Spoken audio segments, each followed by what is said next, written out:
कहते हैं इस दुनिया में भूत प्रेत या छलावे अपनी अधूरी ख्वाहिशों को पूरा करने या फिर किसी इंतकाम की आग बुझाने के लिए बरसात की रातों में इन सड़कों पर भटकते रहते हैं। ये कहानी भी हल्दा गांव के विक्रम और उसकी पत्नी छाया की है। छाया गांव की एक मासूम लड़की थी जिसकी शादी शहर में रहने वाले विक्रम से हुई। शादी हुई अभी 1 साल भी पूरा नहीं हुआ था। शादी के बाद कुछ समय तक ठीक ठाक चला, लेकिन फिर छाया की जिंदगी में उदासी छा गई। वो बरसात की रात थी। आसमान से गिरती बूंद मानो उसके दिल की तन्हाई को और भी गहरा कर रही थी। हवा भी, जमीन की खुशबू और दूर कहीं से चमकती बिजली, सब कुछ जैसे उसके दर्द का आईना बन गए हों। कितनी अकेली हो गई हूँ मैं। मेरे घर वाले भी मेरे पास नहीं हैं और विक्रम भी अब बहुत बदल गया है। मैं अपना दुख दर्द आखिर किससे बांटूं? यह सोचते ही जैसे ही उसने पीछे देखा तो वहां विक्रम खड़ा था। वह अपने ऑफिस का काम निपटाकर वापस आ चुका था। विक्रम जी, आप आ गए। चलो चलो जल्दी जल्दी फ्रेश हो जाओ, फिर हम साथ में खाना खा लेते हैं। मैंने अभी तक नहीं खाया। नहीं माया, मैं खाना खाकर आया हूँ। तुम अकेले ही खा लो और फिर जाकर सो जाना। मुझे कुछ काम है। छाया उदास आंखों से विक्रम को देख रही थी।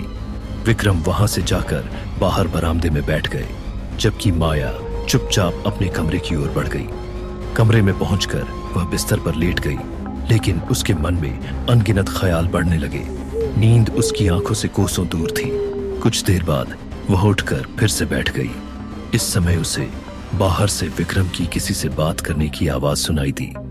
माया धीरे धीरे बरामदे की ओर गई और देखा विक्रम किसी लड़की से फोन पर बात कर रहा था। अरे जान, मैंने तुम्हें कितनी बार कहा है घर पर कॉल मत किया करो। हम ऑफिस में मिलते तो रहते हैं। अगर छाया को पता चल गया, वैसे ही वो थोड़ी मेंटल है और नई मुसीबत खड़ी हो जाएगी। अच्छा चलो, अब फोन रखो, फिर मिलते हैं। विक्रम, तुम फोन पर किससे बात कर रहे थे? और यह जान कौन है? आखिर यह सब क्या चल रहा है? अरे छाया, तुम यहाँ कैसे? तुम तो सो रही थी ना? वो तो मेरे कस्टमर का फ़ोन था। कुछ ज़रूरी बात डिस्कस करनी थी। मैं यहीं कमरे में ही था। अच्छा चलो, अब रात बहुत हो गई है, सोते हैं। विक्रम, अब झूठ मत बोलो। मैंने तुम्हारी सारी बातें सुन ली है। तुम आखिर मुझे इतना बड़ा धोखा कैसे दे सकते हो? हमारी शादी को तो 1 साल भी पूरा नहीं हुआ और तुम। देखिए छाया, मैंने कुछ नहीं किया। तुम्हें गलतफहमी हो रही है। यह जो तुम जिसे जान कह रहे थे, वह कैसा कस्टमर था विक्रम? मुझे तुम पर बहुत पहले से शक था, लेकिन मैं चुप रही। सोचा था शायद तुम सुधर जाओगे, लेकिन नहीं, मैं गलत थी। छाया, ऐसा मत कहो, तुम गलत समझ रही हो। अब छाया को विक्रम की इन मक्कार और झूठी बातों पर बिल्कुल भी यकीन नहीं हो रहा था। वो गुस्से से कांपती हुई बोली, बस विक्रम, बस अब बहुत हो गया। तुमने आज तक ना तो मेरा ख्याल रखा और ना ही ठीक से कभी बात की, और मैं चुप रही अब तक। मैं तुम्हें कुछ नहीं कहा, लेकिन अब तुम्हें हर हाल में छोड़ देती हूँ। तुमने मुझे इतना बड़ा धोखा दिया। मैं अभी जा रही हूँ। तुम्हारी कोई भी परवाह मेरे लिए नहीं रही। मैं अपनी माँ के घर जा रही हूँ और तुम अब चले जाओ अपनी जान के पास। अरे छाया, बाहर इतनी तेज बारिश हो रही है, तुम कैसे जा सकती हो अभी? छाया ने विक्रम की एक न सुनी और वहां से बाहर निकल गई। बाहर जाकर वो घर से बाहर के दरवाजे की ओर निकल रही थी। विक्रम ने छाया को रोकने की बिल्कुल भी कोशिश नहीं की, बस जाते हुए उसे चुपचाप देख रहा था। उसे अंधेरी काली रात में आसमान गरज रहा था और तेज बारिश हो रही थी। चारों तरफ अंधेरा और सन्नाटा छाया हुआ था। रात के 11 बज चुके थे और छाया निराश मन से बाहर रास्ते पर चली जा रही थी। रात बहुत हो चुकी थी और बारिश भी ज्यादा हो रही थी, इसीलिए किसी भी तरफ टैक्सी या रिक्शा या कोई भी टोटो नजर नहीं आ रहा था। चलते चलते छाया एक चाय की टपरी पर जाकर रुकी और वहां पर जाकर बैठ गई और वहां पर किसी रिक्शा या टोटो का इंतजार करने लगी। बरसात की बूंद के साथ उसकी भी आंखों से आंसू बह रहे थे और वो अपने ही ख्यालों में खो गई। क्या मैंने अपना घर छोड़कर ठीक किया या गलत? मुझे घर से इतनी काली रात में अकेले नहीं निकलना चाहिए था। क्या मुझे विक्रम को एक और मौका देना चाहिए था? क्या पता वो एक अच्छा इंसान बन जाता। लेकिन विक्रम ने भी तो मुझे रोका ही नहीं। वह भी चाहता था कि मैं उसकी ज़िंदगी से जल्दी निकल जाऊं और बस इंतज़ार में बैठा था इस वक्त के। उसको तो मेरी ज़िंदगी की कोई परवाह नहीं है। माँ कहती है कि अकेली औरतों को इन सुनसान काली रातों में बाहर नहीं जाना चाहिए, और ऊपर से आज तो ये मौसम भी बहुत डरावना लग रहा है।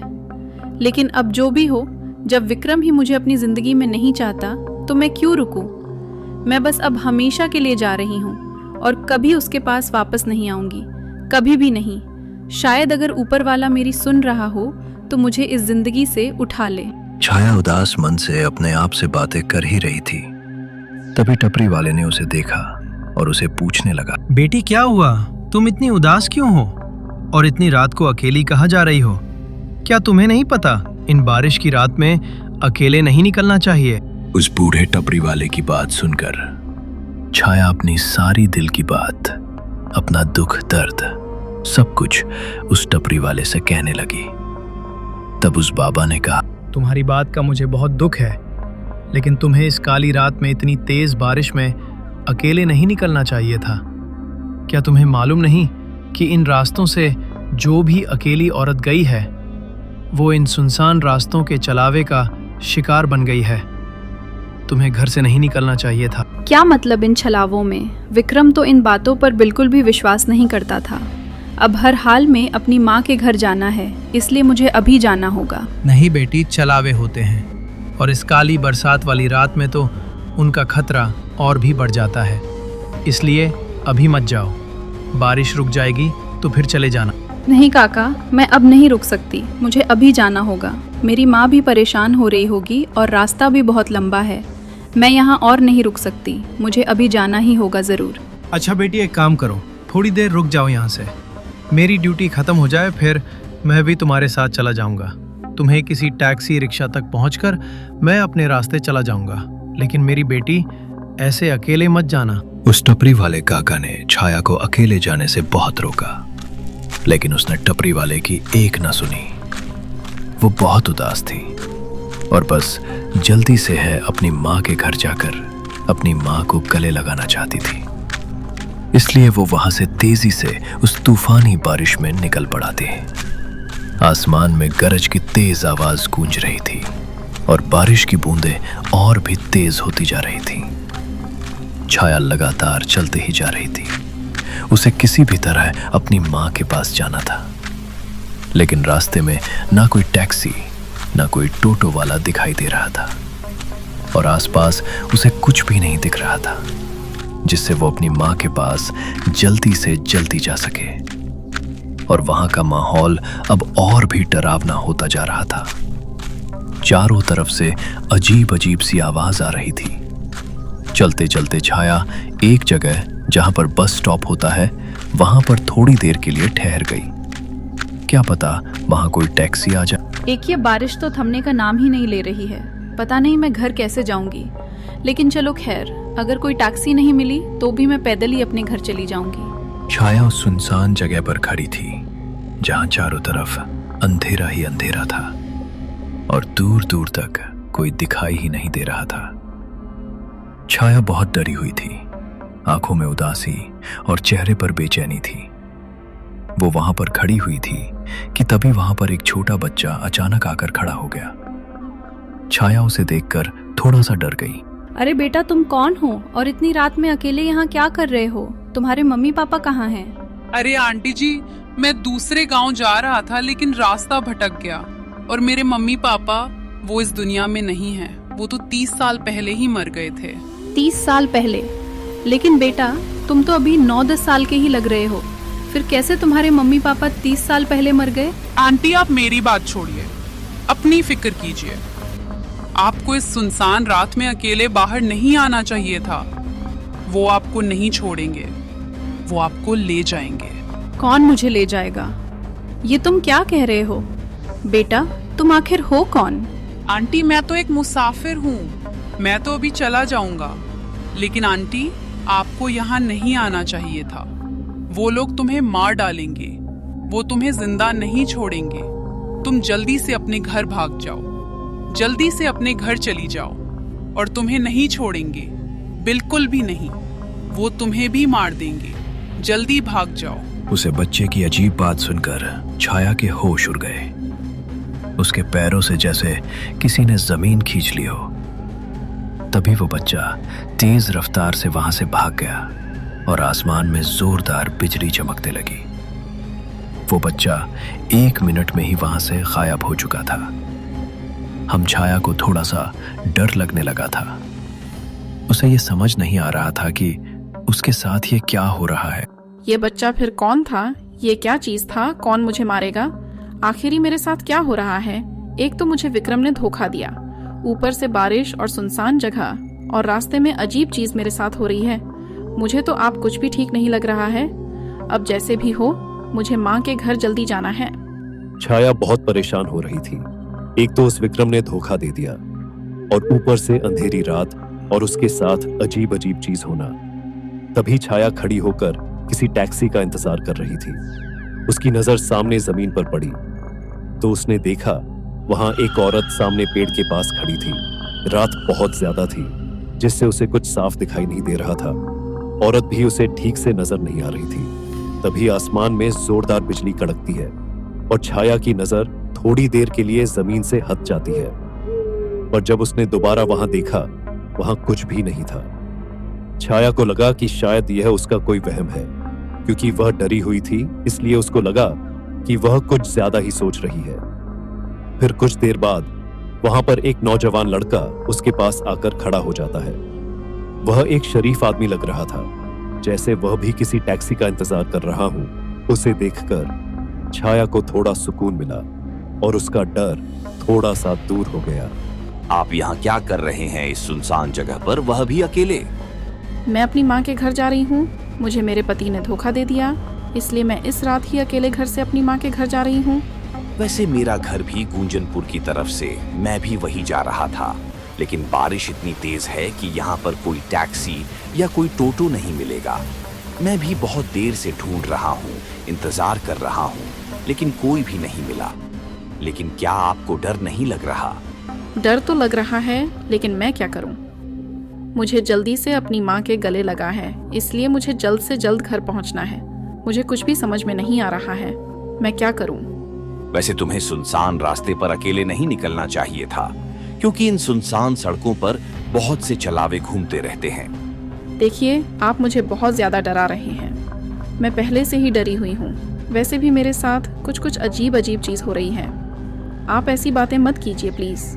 अच्छा, ठीक है, आप डरे नहीं। मैं भी उसी रास्ते से जा रहा हूँ। यहाँ पर कोई टैक्सी नहीं मिलने वाली। आप ऐसा कीजिए, मैं भी जा रहा हूँ उसी रास्ते से, आप भी मेरे साथ चल दीजिए। मैं अपने घर की ओर चला जाऊंगा और आप अपने घर की ओर चले जाना। ऐसा करने से आपको डर भी नहीं लगेगा। क्या आप सच कह रहे हैं? क्या आप मुझे मेरे घर तक छोड़ दोगे? क्योंकि अकेले आप मुझे भी बहुत डर लग रहा है। हाँ, मैं सच कह रहा हूँ। मैं आपको आपके असली घर तक पहुंचा दूंगा। अच्छा चलिए, अब चलते हैं। रात बहुत ज्यादा हो गई है, इसलिए ज्यादा देर नहीं करते। छाया उसे आदमी की बात सुनकर थोड़ा सा खुश हो गई और दोनों साथ में ही वहां से चलने लगे। बारिश लगातार हो रही थी, लेकिन छाया को अब डर नहीं लग रहा था, क्योंकि अब वह अकेले नहीं थी। वे दोनों सुनसान रास्ते पर चलते ही जा रहे थे कि तभी वहां से अजीब सी आवाज आनी शुरू हो गई। वह अजीब सी आवाज सुनकर छाया एकदम रुक गई। ये कैसी आवाज आ रही है? क्या आपने सुना? ये तो बहुत अजीब आवाज है। यहाँ तो कोई है भी नहीं, फिर भी ये किस चीज की आवाज है? नहीं, मैंने तो नहीं सुना। यह शायद आपका वहम होगा। अच्छा छोड़िए, ये बातें आप मेरे बताए हुए रास्ते पर चलिए। बस आप जल्दी ही अपनी मंजिल पहुंच जाएंगे, जहां आपको जाना चाहिए। आप परेशान मत होइए। अच्छा चलिए, आप आगे आगे चलिए, मैं पीछे पीछे चलता हूँ। और हाँ, रुकना नहीं है। बारिश ज्यादा है और रात भी काली है। ऐसा ना हो कि आप किसी का शिकार बन जाओ। अब उस आदमी की बातें छाया को बहुत अजीब लग रही थी। उसका अंदाज बिल्कुल अजीब सा लगा और वह उसे थोड़ी देर तक घूरती रही, लेकिन उसने उसे कुछ नहीं कहा और चुपचाप वहां से चलने लगी। अब छाया के साथ जो होने वाला था वह बहुत ही भयानक था। चलते चलते छाया का ध्यान गया तो वह एक जगह पर रुक गई और पीछे मुड़कर देखा। अब वह आदमी बिल्कुल गायब हो चुका था। उसने यहाँ वहां देखा, लेकिन अब वह ऐसे गायब हो चुका था जैसे कभी था ही नहीं। यह देखकर अब छाया का होश उड़ गया। अब उसे कुछ भी समझ नहीं आ रहा था। अब उसके जहान में बूढ़े काका और उस बच्चों की आवाज घूम रही थी और खौफ के साथ ही वह अब चुपचाप वहां से जान बचाने के लिए आगे की ओर भागने लगी। अब वह तेजी से चलने लगी। थोड़ी ही देर में उसे लगा कि उसके पीछे कोई चल रहा है। पीछे से किसी के चलने की आवाज आ रही थी। वह अचानक रुक गई और पीछे देखने लगी।